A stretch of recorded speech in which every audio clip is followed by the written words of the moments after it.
Shalom saudara-saudara, selamat berjumpa lagi dengan saya Pendeta Kristinov Mawicere dalam channel YouTube Oratio Semperformanda.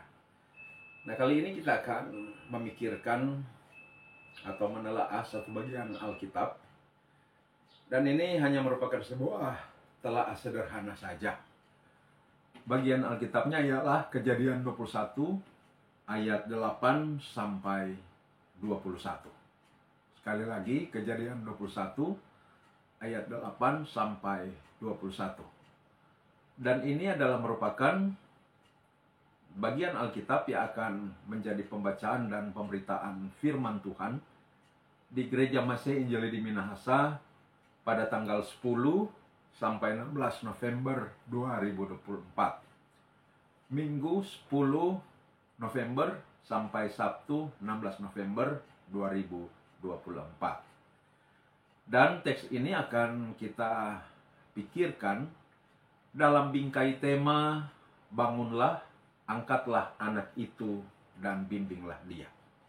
Nah, saudara-saudara, bagian Alkitab Kejadian 21 ayat 8 sampai 21 ini nanti kita baca sendiri di rumah. Untuk mempersingkat waktu, saya tidak membacakannya sekarang. Kita masing-masing akan membacakannya di rumah. Sebelum kita masuk pada telaah ini, mari kita berdoa. Tuhan, terima kasih Engkau bersedia berfirman senantiasa bagi gereja-Mu. Firman-Mu berkuasa memimpin pada kehidupan, memimpin pada masa depan. Karena itu kami menyadari kebutuhan kami untuk firman-Mu. Kami rindu firman-Mu hadir dalam hidup kami dan menjadi pedoman bagi kami dalam menjalani kehidupan ini. Roh Kudus kiranya pimpin kami ketika kami hendak membaca dan memikirkan firman-Mu yang tertulis dalam Kejadian pasal 21 ayat 8 sampai 21. Waktu-waktu ke depan ini kami serahkan dalam pimpinan kuasa Roh Kudus. Terpujilah nama-Mu Tuhan, dalam nama Yesus kami berdoa. Amin. Baik, sekali lagi saudara-saudara, Kejadian 21 ayat 8 sampai 21 ini kali ini akan kita pikirkan di dalam bingkai tema bangunlah, angkatlah anak itu dan bimbinglah dia. Saudara-saudara, tema ini mengasumsikan beberapa hal. Yang pertama, tema ini mengasumsikan adanya dorongan yang memberi semangat, bahkan perintah dari Tuhan kepada pihak yang bertanggung jawab. Dalam hal ini, orang tua, gereja, juga pemerintah, untuk menyelamatkan anak. Angkatlah anak itu dan bimbinglah dia.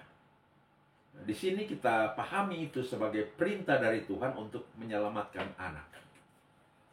Yang kedua, tema ini mengasumsikan bahwa pihak yang memberi dorongan dan perintah itu, yaitu Tuhan, akan memberi pertolongan kepada pihak yang didorong dan diberi perintah, yaitu orang tua, gereja, dan pemerintah. Yang ketiga, tema ini mengasumsikan ada bahaya yang mengancam anak-anak, dan anak-anak tak berdaya terhadap bahaya yang mengancam mereka, sehingga perintah dan dorongan ini memiliki urgensi yang kuat.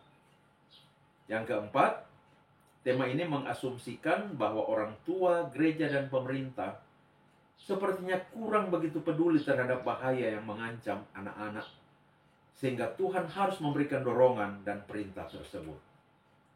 Nah, saudara-saudara, mari kita mulai dengan realita beberapa ancaman yang dihadapi anak-anak kita kini. Yang pertama, kita sedang hidup di era digital yang disebut era 4.0, 4.0. Di era ini terjadi revolusi industri dan perdagangan, di mana perdagangan dan industri-industri yang manual mulai bergeser ke sistem perdagangan digital. Dari belanja langsung ke toko bergeser ke belanja di internet secara online. Nah, saudara-saudara, Kenyataannya dapat kita lihat bahwa ada banyak toko manual yang ditutup oleh karena budaya belanja telah bergeser ke belanja online. Mengapa? Karena belanja online lebih murah, lebih banyak pilihan, dan lebih praktis. Akibatnya ketika banyak toko mulai ditutup, banyak orang juga kehilangan pekerjaan. Contoh lain dari revolusi industri 4.0 ini dapat dilihat pada sistem transportasi. Dari transportasi manual bergeser ke transportasi online, sehingga moda transportasi lama sudah mulai ketinggalan. Nah, di tahun 2025, tahun depan, perubahan dahsyat di seluruh dunia akan lebih teralami karena dunia akan memasuki revolusi industri era 5.0 atau 5.0, di mana diprediksi 60% pekerjaan manusia akan diambil alih oleh robot. Akan tetapi, robotisasi besar-besaran dalam dunia kerja ini tentu mengakibatkan generasi anak-anak kita, kalau tidak punya nilai jual yang tinggi, kalau tidak punya daya juang yang tinggi, maka akan susah mendapat pekerjaan. Moda-moda pekerjaan lama akan ditinggalkan, tetapi akan banyak moda pekerjaan baru. Namun kalau tidak punya daya saing yang unggul dan tidak punya daya juang yang tinggi, anak-anak kita tidak akan laku nantinya. Sekarang ancaman yang kedua, yaitu tingkat kekerasan terhadap anak di bangsa kita ini cukup tinggi. Menurut penelitian, dari 3 anak, 2 anak mengalami kekerasan. Baik kekerasan orang dewasa terhadap anak maupun kekerasan anak terhadap anak. Data menunjukkan bahwa 80% dari anak yang dihukum di dalam penjara adalah karena kasus kekerasan seksual terhadap anak lainnya. Nah, realita ini mengindikasikan ada sesuatu yang salah dengan proses tumbuh kembangnya banyak anak-anak. Ancaman yang ketiga, era digital yang mengkondisikan anak-anak memiliki akses terhadap ponsel dan internet, ada sisi positifnya, tapi juga ada sisi negatifnya. Media sosial yang terbuka memungkinkan anak-anak dapat mengakses pornografi dan porno aksi dari ponsel mereka, dan ini sungguh merusak mentalitas mereka. Data menginformasikan bahwa kalau narkoba merusak 3 saraf penting dalam otak, pornografi merusak 55 saraf penting di otak manusia, termasuk anak-anak. Bayangkan, narkoba saja sudah sangat berbahaya, apalagi pornografi. Kekerasan seksual dari anak kepada anak sebagian besar dipicu oleh pornografi dan porno aksi yang mereka lihat di ponsel mereka. Selain itu, anak-anak kita melalui ponsel mereka akan berjumpa dengan filosofi-filosofi yang anti agama dan berbagai ajaran yang bertentangan dengan Alkitab dan berbagai nilai yang akan membentuk world view yang menyimpang dalam pikiran mereka. Ancaman yang keempat, narkoba. Indonesia adalah target untuk big market narkoba dunia. Dan sekarang saja ada begitu banyak anak-anak yang terjerumus ke dalam masalah narkoba ini. Bukan cuma di kota-kota besar, bahkan juga di kota Manado dan sekitarnya. Ancaman yang kelima, anak-anak yang tidak punya akses untuk mendapatkan pendidikan yang cukup dan layak karena kurangnya kemampuan ekonomi dari orang tua. Ancaman yang keenam ialah tantangan pola asuh anak di era digital ini, di mana banyak orang tua sekarang kebingungan bagaimana mengasuh anak di era digital ini. Apabila orang tua tidak tahu bagaimana mengasuh anak di era digital ini, maka pola asuh yang tidak tepat dapat mengakibatkan anak tidak terawat, tidak terpelihara dengan baik. Dan tentu akan berdampak pada masa depannya. Maka program parenting di era digital oleh gereja menjadi sangat signifikan. Nah, saudara-saudara, paling kurang 6 ancaman ini yang sedang menyasar anak-anak kita kini. Nah, saudara-saudara, teks firman yang kita baca tadi, atau yang kita lihat di Kejadian 21 ayat 8-21, juga berbicara tentang ancaman yang dihadapi oleh seorang anak yang bernama Ismail. Baik, mari kita memikirkan kisah ini mulai dari awal. Nah, saudara-saudara,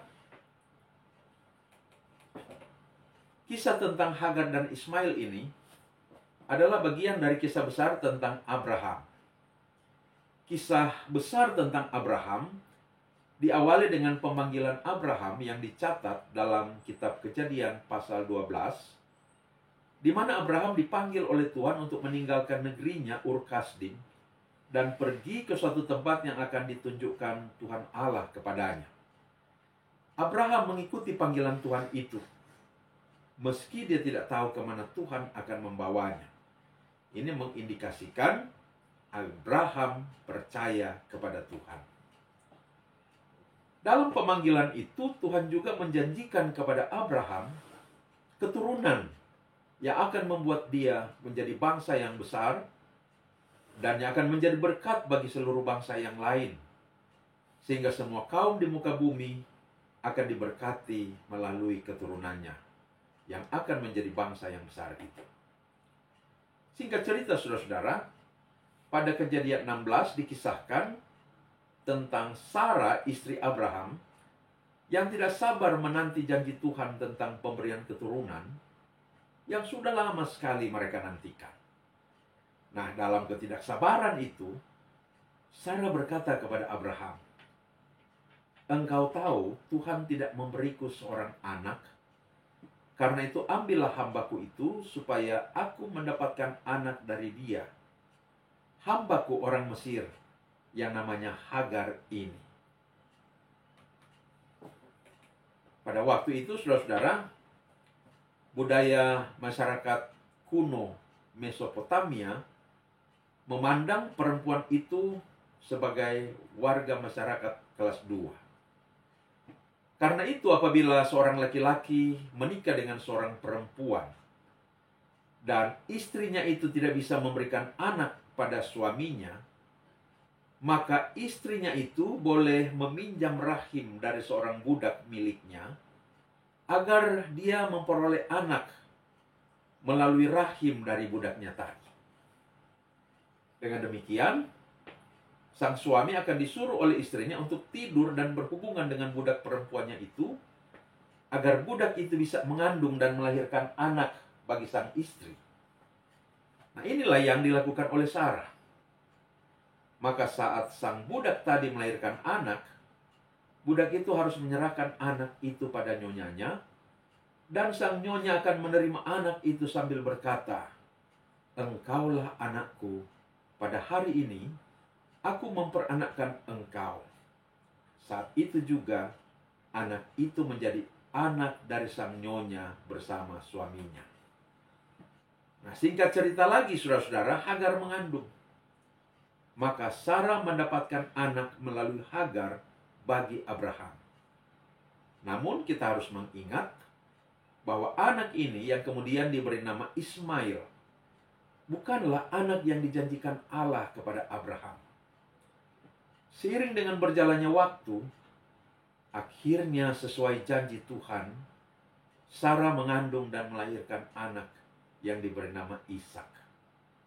Dialah anak perjanjian itu, Ishak, bukan Ismail.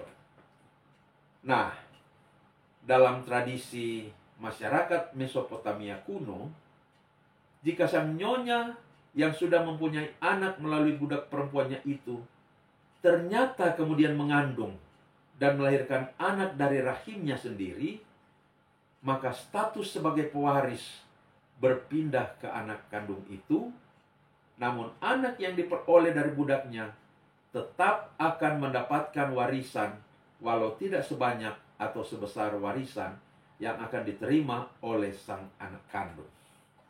Saudara-saudara, ternyata ketika Hagar mengandung dan kemudian melahirkan Ismail, Hagar mulai memandang rendah nyonyanya Sarah. Kejadian 16 ayat 4 mencatat begini. Abram menghampiri Hagar, lalu mengandunglah perempuan itu. Ketika Hagar tahu bahwa ia mengandung, maka ia memandang rendah akan nyonyanya itu. Saudara-saudara, pada waktu itu, kesuburan dijunjung tinggi oleh masyarakat. Dan karena itu ada suatu stigma bahwa perempuan yang mandul dianggap sebagai aib dan terkutuk. Tentu sikap merendahkan yang ditunjukkan Hagar terhadap Sarah berkaitan dengan stigma ini. Hagar bersikap merendahkan Sarah, dan itu berarti sering mengejek, mengolok-olok Sarah sehubungan dengan kemandulannya. Ya mungkin Hagar mengatakan Sarah itu, nyonyanya itu sebagai wanita pembawa aib, wanita terkutuk, dan lain-lain. Nah, kita bisa membayangkan rasa malu dan sakit hati yang dialami Sarah ketika direndahkan oleh Hagar. Maka ketika oleh anugerah Allah, Sarah mengandung dan melahirkan seorang anak laki-laki, diusirlah Hagar dan Ismail. Nah, saya kira saudara-saudara, tindakan Sarah ini merupakan sesuatu yang sangat manusiawi. Lain halnya mungkin kalau Hagar itu tetap menunjukkan sikap hormat kepada Sarah, nyonyanya. Jadi, seperti dalam bacaan kita di Kejadian 21 ayat 8 sampai 21 ini, suatu ketika Abraham dan Sarah mengadakan pesta ketika Ishak disapi. Disapi itu artinya dihentikan proses menyusu dari mamanya. Dan yang sehari-hari istilah disapi itu dalam bahasa kita di Manado ini lepas totok. Nah, barangkali itu terjadi di sekitar usia 2 tahun saat Ishak disapi. Nah, dalam pesta itu Sarah melihat Ishak sedang bermain dengan Ismail. Nah, kalau Ishak berumur kira-kira 2 tahun saat itu, berapakah umur Ismail? Abraham berumur 100 tahun ketika Ishak lahir. Saat Ismail lahir, Abraham berumur 86 tahun. Jadi, jarak antara Ismail dan Ishak ada 14 tahun. Maka ketika Ishak disapi pada umur 2 tahun, berarti saat itu Ismail berumur 16 tahun. Nah, Sarah melihat Ismail sedang main dengan Ishak. Kata main atau bermain dalam ayat 9 ini, dalam bahasa Ibrani ditulis dengan istilah metzakek, yang secara rafiah artinya mempermainkan, menertawakan, atau mengejek. Nah, melihat hal itu membuat Sarah menjadi marah dan meminta Abraham untuk mengusir Hagar dan Ismail. Abraham menjadi sebal atas permintaan Sarah itu. Tetapi Tuhan berbicara kepada Abraham untuk tidak merasa sebal, melainkan melaksanakan permintaan Sarah itu. Karena yang akan disebut keturunan Abraham adalah yang dari Ishak, yang akan menjadi bangsa yang diberkati untuk menjadi berkat bagi semua kaum di muka bumi, adalah anak Abraham yang namanya Ishak. Keturunan Abraham yang akan menjadi bangsa besar itu dari Ishak, bukan dari Ismail. Namun kata Tuhan, karena Ismail adalah juga keturunan Abraham, maka Tuhan akan membuat keturunan Ismail juga menjadi satu bangsa yang besar. Jadi saudara-saudara, janji Tuhan itu diberikan kepada Abraham bahwa keturunannya akan menjadi bangsa yang besar. Baik keturunan Abraham melalui Ishak akan menjadi bangsa yang besar, maupun keturunan Abraham melalui Ismail juga akan menjadi bangsa yang besar. Namun, janji Tuhan yang ditulis dalam Kejadian 12 ayat 3, olehmu semua kaum di muka bumi akan mendapat berkat, itu tidak untuk Ismail. Itu hanya bagi Abraham melalui Ishak. Maka setelah Abraham mengorbankan Ishak karena imannya, janji itu diulangi lagi oleh Allah seperti di Kejadian 22. Bahwa oleh keturunanmu semua kaum di muka bumi akan mendapat berkat. Janji itu kemudian diucapkan Allah kepada Ishak. Kemudian juga kepada Yakub anak Ishak. Saluran berkat yang olehnya semua kaum di muka bumi mendapat berkat ialah lewat Abraham. Abraham turun kepada Ishak, Ishak turun kepada Yakub, Yakub turun kepada Israel, dan melalui Israel kepada semua bangsa di muka bumi. Konkretnya, berkat apa yang Tuhan sediakan melalui keturunan Abraham untuk semua bangsa di muka bumi? Itulah berkat keselamatan melalui Kristus yang lahir dari bangsa Yahudi keturunan Abraham. Karena itu janji Tuhan kepada Abraham itu disebut janji mesianik.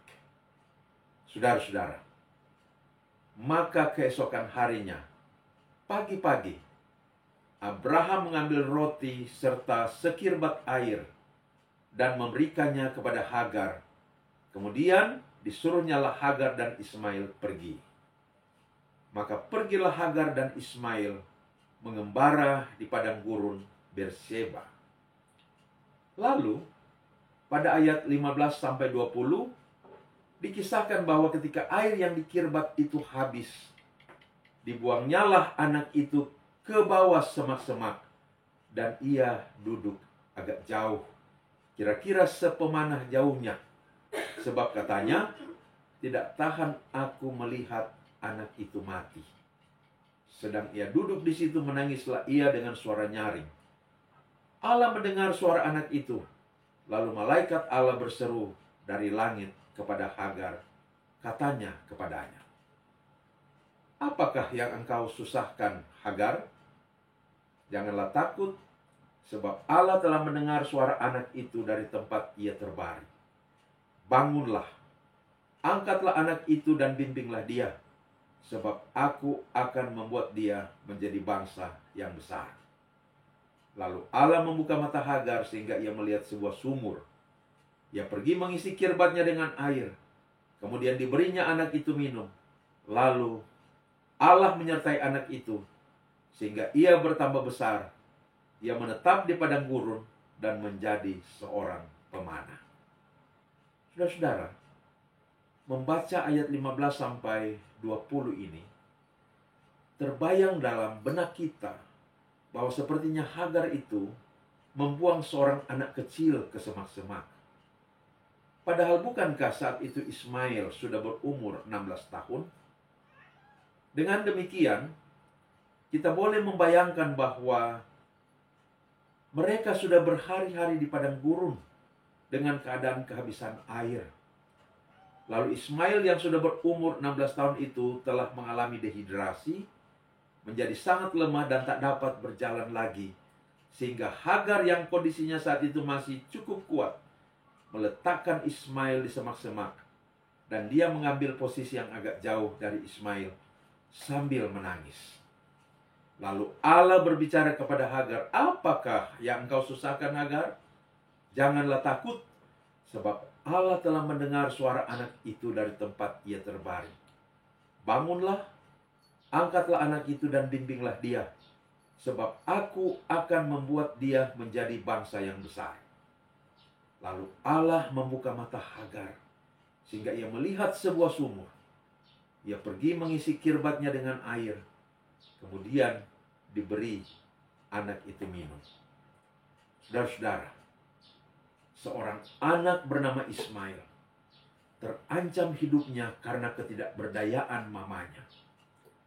Tapi puji Tuhan, Tuhan mengasihi anak itu sehingga anak itu tertolong.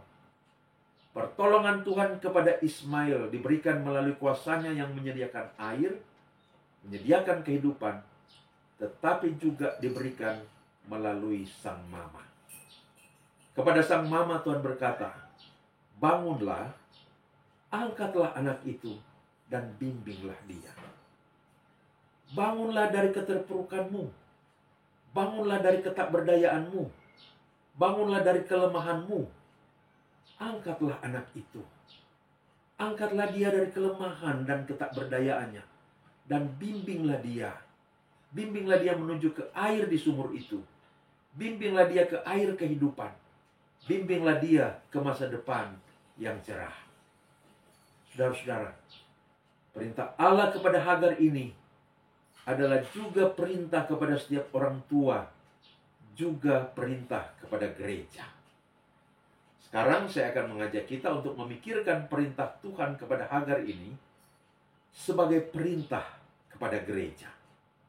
Saudara-saudara, sebagaimana Ismail yang terancam hidup dan masa depannya, demikian anak-anak masa kini juga mengalami ancaman atas hidup dan masa depannya, sebagaimana yang saya gambarkan tadi.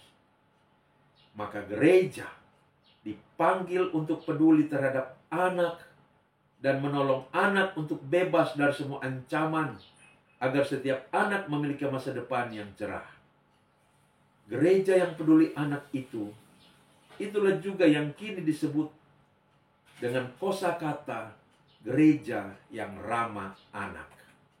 Saudara-saudara, gereja itu bertugas mencetak pengikut-pengikut Kristus yang bertumbuh secara jasmani, mental, spiritual, dan kecerdasan, agar dapat mengabdikan hidup yang handal secara jasmani, mental, spiritual, dan rasional itu melalui kiprah dalam pekerjaan apapun sebagai kesaksian akan kasih Tuhan.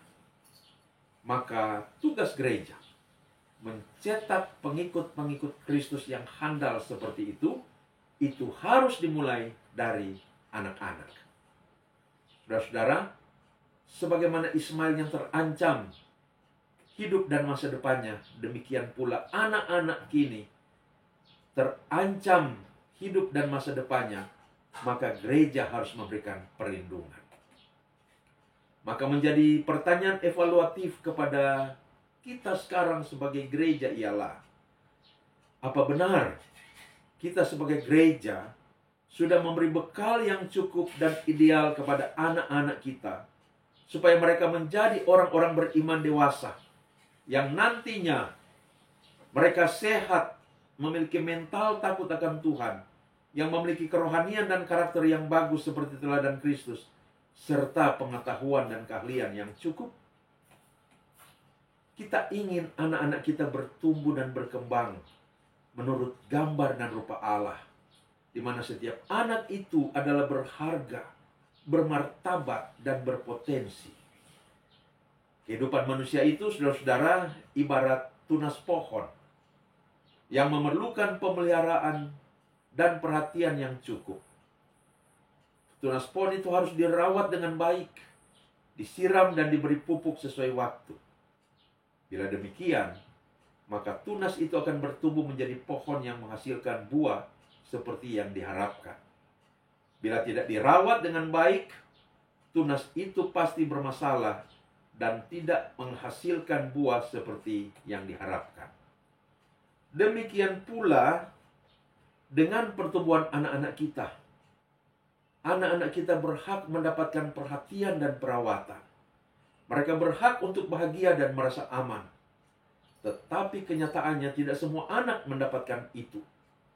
Kenyataannya ada begitu banyak anak yang menjadi anak jalanan, yang mengalami kekerasan, yang dirusak mental dan moralnya oleh pornografi dan doktrin-doktrin anti agama, ajaran-ajaran sesat dari ponsel, dirusak dengan narkoba, dan lain sebagainya. Melihat ancaman-ancaman yang sedang dihadapi anak-anak masa kini, maka gereja harus bangun, mengangkat dan membimbing anak-anak agar tidak terdampak dan menjadi korban dari ancaman-ancaman itu. Gereja harus melindungi anak-anak dari kekerasan, dari ancaman kemiskinan karena ketiadaan atau kurangnya akses dalam pekerjaan di era 4.0 nanti. Dari ancaman pengaruh porno aksi dan pornografi melalui ponsel yang merusak saraf-saraf penting dalam otak, dari narkoba, dari ketiadaan akses untuk belajar di perguruan tinggi karena kondisi ekonomi yang lemah. Bersamaan dengan itu, gereja harus dengan sungguh-sungguh membekali anak-anak dengan soft skill yang handal, yaitu karakter moral Kristiani yang justru paling menentukan masa depan setiap manusia.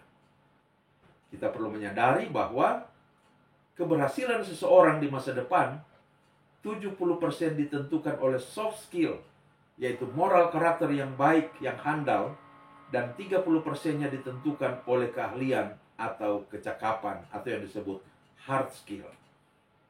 Intinya ialah bagaimana gereja membangun suatu sistem perlindungan bagi anak terhadap ancaman-ancaman tersebut, dan bagaimana gereja membangun suatu sistem pembinaan bagi anak untuk membawanya ke masa depan cerah.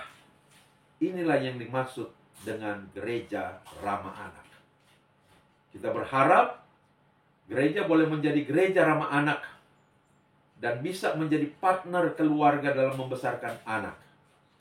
Kita berharap dari keluarga dan lingkungannya, termasuk gereja, anak-anak akan tumbuh kembang dengan baik, mendapatkan perhatian, pemeliharaan, dan perlindungan seperti pohon yang bertumbuh dengan sehat. Kita harus mencegah anak-anak kita dari keadaan terabaikan, mencegah mereka menjadi anak-anak yang bermasalah, yang kurang didikan dan arahan, dan menjadi korban dari berbagai ancaman tadi. Maka untuk itu, menjadi gereja ramah anak, apa yang perlu diperlukan? Apa yang perlu dilakukan? Untuk menjadi gereja ramah anak, apa yang perlu dilakukan? Ada beberapa hal. Yang pertama, komitmen dari majelis, dari aras sinode sampai di aras jemaat, untuk menjadikan gerejanya sebagai gereja ramah anak. Jadi konsep ramah anak ini tentu tidak hanya menjadi suatu wacana, melainkan akan diwujudkan dan diawali dengan adanya komitmen dari setiap pemimpin gereja, dari aras sinode sampai aras jemaat, mempunyai visi bagi terwujudnya kepedulian gereja terhadap anak-anak. Visi tersedianya suatu sistem perlindungan bagi anak-anak terhadap ancaman-ancaman yang digambarkan tadi. Dan visi akan tersedianya suatu sistem pembinaan bagi anak-anak, juga bagi orang tua dan gereja, untuk membawa anak-anak ke masa depan cerah.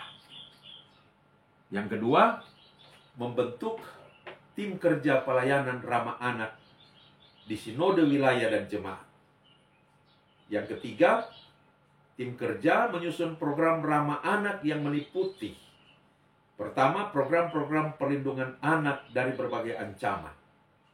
Yang kedua, program-program di sekitar pemenuhan hak-hak anak.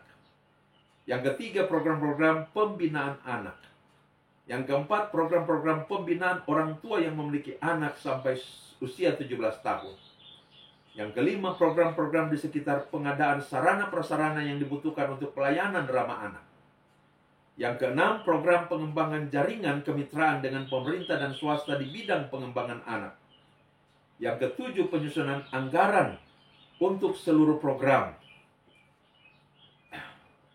Maka saudara-saudara, itu yang ketiga. Yang keempat, menyusun materi pembinaan yang meliputi: pertama, materi pembinaan untuk gereja yang ramah anak, yang meliputi dasar teologis bagi gereja yang ramah anak dan hal-hal apa yang harus dilakukan gereja untuk menjadi gereja ramah anak, dengan peserta pemimpin atau pelayan gereja dan tim kerja yang dibentuk. Yang kedua, menyusun materi pembinaan terhadap orang tua yang memiliki anak usia sampai 17 tahun. Yang ketiga, menyusun materi pembinaan terhadap anak. Langkah yang kelima ialah tim kerja mensosialisasikan rencana program dan kegiatan itu ke majelis jemaat untuk menjadi pembahasan dan kemudian keputusan bersama. Yang keenam, action oleh tim kerja di bawah pengawasan Badan Pekerja Majelis. Saudara-saudara, Tuhan Yesus adalah gembala yang baik, yang bukan hanya merawat dan menjaga domba-dombanya, tetapi juga melindungi domba-dombanya. Anak-anak adalah domba-domba yang harus dirawat, dijaga, dan dilindungi. Sehingga wacana tentang gereja ramah anak ini seyogyanya patut untuk diupayakan untuk dapat terwujud, sehingga gereja dapat secara efektif mempersiapkan anak-anak untuk menuju pada masa depan cerah, tetapi juga mempersiapkan anak-anak menjadi generasi penerus tongkat estafet pelayanan gereja yang dapat diandalkan untuk menjadi saksi-saksi Kristus yang handal nantinya. Kita percaya, jika Tuhan yang memerintahkan gereja, bangunlah, angkatlah anak itu dan bimbinglah dia. Itu berarti pertolongan Tuhan tersedia bagi gereja yang mau melakukan perintah ini. Amin. Mari kita berdoa. Tuhan, tolonglah gerejamu, gereja Masih Injili di Minahasa, untuk mengembangkan program gereja ramah anak. Sehingga hal ini bukan hanya sebagai wacana dan tuturan di dalam khotbah serta pemberitaan, melainkan menjadi suatu komitmen yang kemudian akan direalisasikan dalam suatu langkah-langkah strategis. Roh Kudus memimpin gerejamu untuk mempersiapkan anak-anak memiliki masa depan cerah dan menjadi saksi-saksi Kristus yang handal yang akan melanjutkan tongkat estafet pelayanan gereja. Berkatilah pemberitaan firman yang akan dilaksanakan oleh gerejamu mulai hari Minggu tanggal 10 November sampai Sabtu tanggal 16 November 2024 melalui Kejadian 21 ayat 8 sampai 21 ini. Kiranya melaluinya gereja akan terus bertumbuh maju dalam pelayanan, terlebih khusus pelayanan yang berfokus pada anak-anak. Terima kasih Tuhan, terpujilah nama-Mu. Ini doa kami, di dalam nama Tuhan Yesus kami berdoa. Amin. Demikian saudara-saudara, program Telaah Sederhana Alkitab pada saat ini.